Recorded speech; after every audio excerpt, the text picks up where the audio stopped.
what is love, and how does that work itself in this? For instance, if somebody comes in, they go to a certain churches ask you to be dressed a certain way. Sure. If you come into the church and you're smelly, right?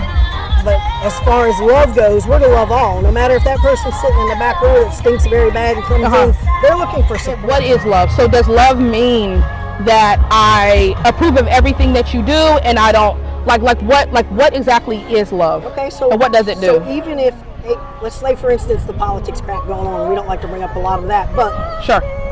Say you're a Republican, I'm a Democrat. Okay. I'm to love you no matter what. I don't care who you vote for. What does that mean? I'm gonna love you. What does that mean? That I can love you unconditionally no matter what your thought process is. Okay. Okay. Does love mean I agree with you in every aspect? Nope.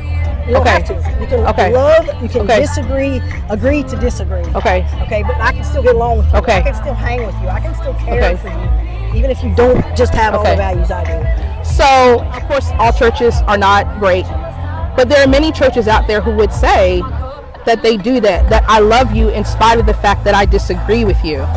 So what do you think about that? Okay, so as far as that goes, that would bring me to a fact of I'm a deacon. I went through the whole entire process of being a deacon at my church and everything, but I could go to these other churches and they won't let me serve. See, I grew up, you know, being all boy my whole entire life. I didn't want nothing to do with girls.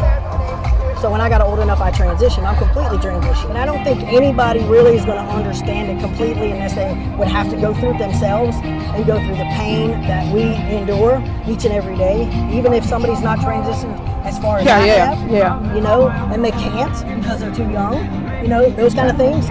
That's where suicide comes in. Sure. They can't stand themselves. Everything is not perfect in this world. There's babies born every day with different parts. There's babies born with no parts. There's, you know, people are born with defects all the time. And I think they are just as special than just a male and a female. But doesn't God's love say, no, like I knew that this imperfect world would be the way that it is.